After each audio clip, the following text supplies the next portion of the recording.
know that she sings in cursive. Where are you?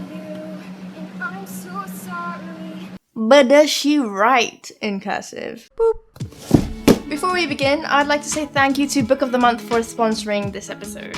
I get bare stressed about reading books. I feel like they have to be good. And I don't have time to research every corner of the internet for recommendations every month. My friend actually told me about Book of the Month, and this was when I was trying to peep these violent delights and trying to get it on pre-order. Book of the Month are a super popular online book service, and they make reading so simple. Every month, their team reads and reviews and curates basically the creme de la creme of new and early releases. Get a selection of 5 different books and you get to choose the book or books that you want to read for that month. I was looking at the website and the page even have these like cute themes and emojis and even warnings for the readers. For the month of June, we've got a YA, a contemporary, a fantasy, a historical fiction, which means the one that I was most excited for is actually in the blue box. So it's The Maidens. It's a horror thriller and I just need something scarier than my future to focus on this month. I'll give you a cute little bookmark as well. They only ship to the US, so this is the only time that I'm actually jealous of Americans. If you're like a really slow reader like me, or you don't like some of the books for that month, then it's fine. You can skip months, you can cancel your subscription, and it's all Gucci. And it ends up being cheaper if you get like a hardback as well. So it's normally $14.99 a month, but I'm happy to be able to give y'all a discount. So for the month of June, you can get your first book for $9.99 using the code PACKABOOK. For all my USA viewers, count yourself lucky and enjoy reading. Boop. Okay, guys, we did it. Well, Halsey did it. A celebrity poetry book that's actually good. When you read craps like this for so long, you start to become accustomed to it and you think that there is nothing but badness in this world. But Halsey is here to prove us wrong.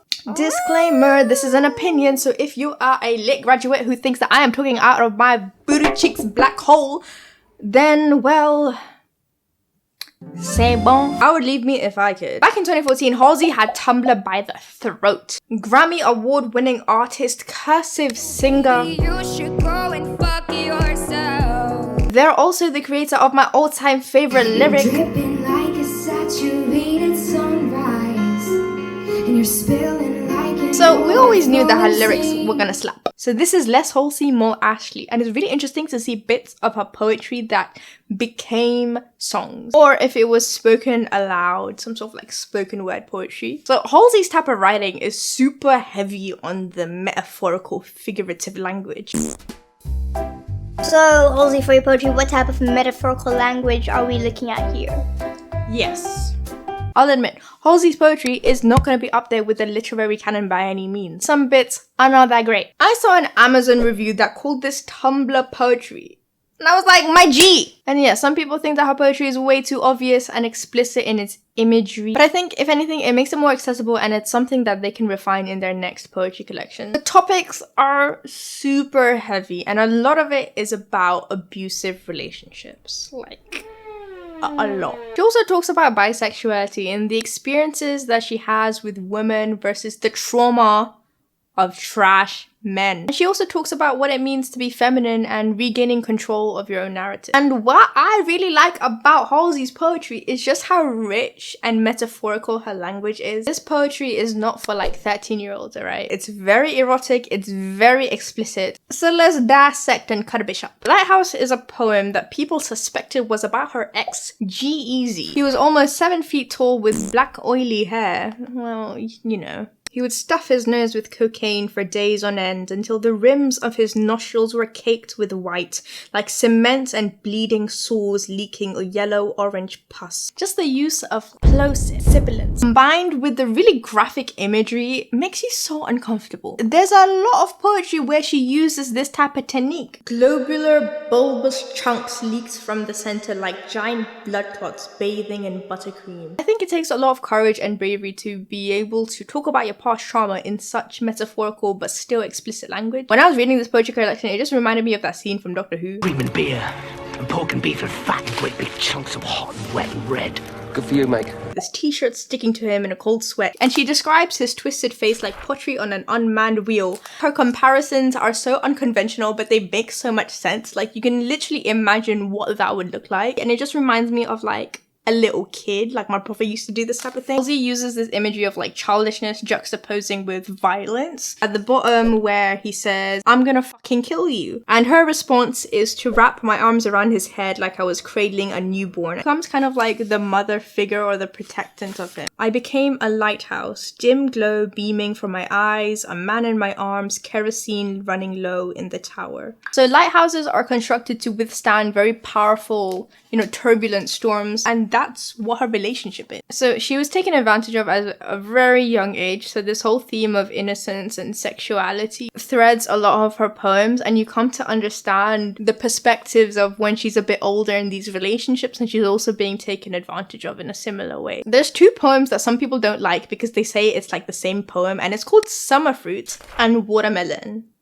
Sugar high, rainy sugar bites and juice and Chelsea smiles. And it's also very innocent, but then soon becomes very quickly sexual in nature.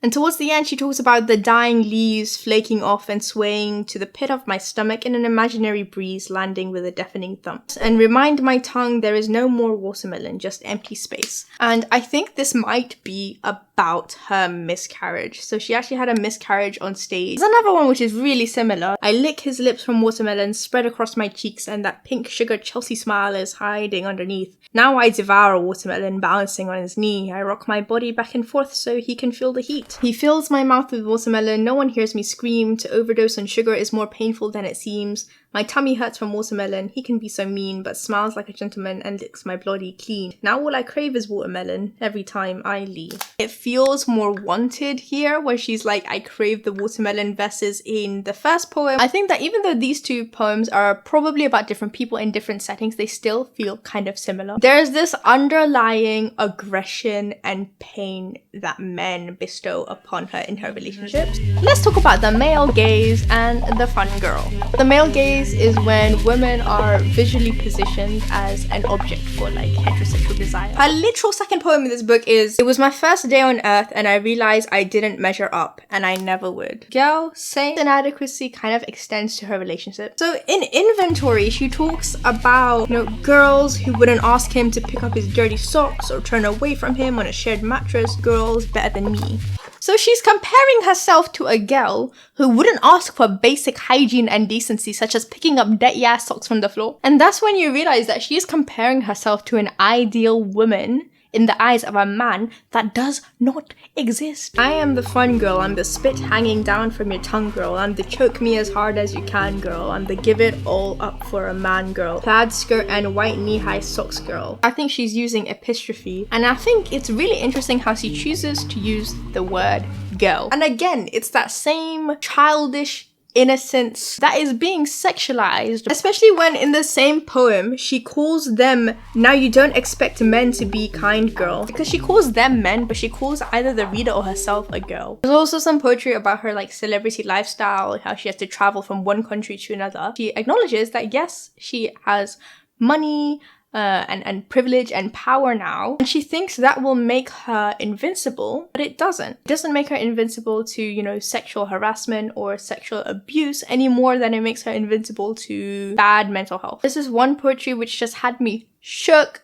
It's about her having a fever in the hospital, and so she's really ill. She's imagining this man at the end of her bed shoveling. She's imagining goldfish swimming in her mouth, and her mom comes to comfort her. But at the end of the poem, you realize that the mom isn't real. Her mother, someone who is meant to protect her, is just as imaginary as the goldfish that was swimming around her cheeks and the man at the end of her bed. In another poem, she talks about how her aunt invited her abuser into the home unknowingly. Somehow I feel like all the matriarchal figures failed to protect her. Honestly, there is a lot going on. Let's talk about bisexuality. Yeah, anyone who've had like uncomfortable experiences or trouble with men and they're kind of like craving more women's sides, or they question like, why do I date men but not women? I feel like there's a few poems in here that will be really relatable to you. Like, I think some of the ones that really impressed me were onanism. One of them was really creative. It was called Tongue Twister.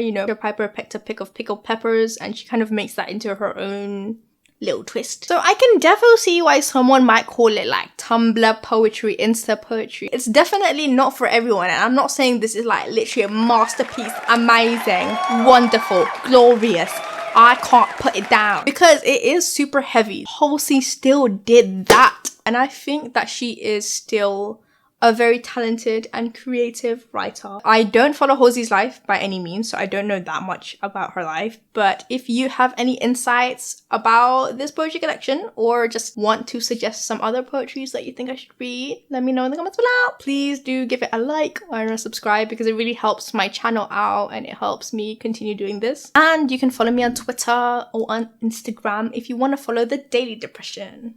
Hope you guys enjoyed this. And let's go. Let's go. Boop. I know.